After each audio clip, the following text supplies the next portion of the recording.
Hi everyone, wanted to make a short sweet video on how to replace lower rear control arm bushing of this style. This is an '07 Pontiac G6.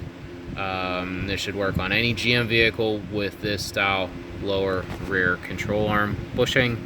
I notice people on other YouTube channels popping sway bar end links. They're also popping lower ball joints.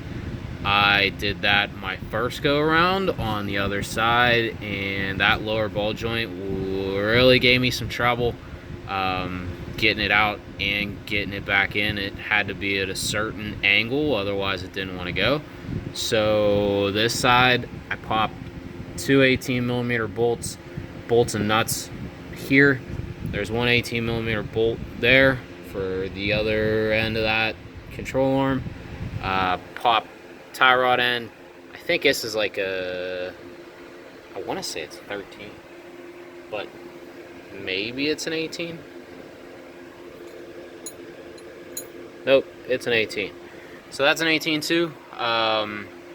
So sway bar, or don't disconnect the sway bar end, like tie rod, lower control arm bolts.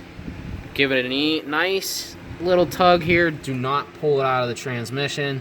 You do not want to pull your CV out of the transmission. It will make a mess. It's not hard to get it back in. It's going to leak fluid everywhere.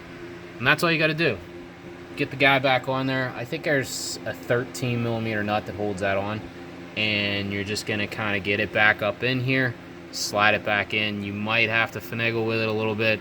You might have to put a jack on it here to kind of get it up in there and get it right and get it pushed back in. That should be it. Thanks.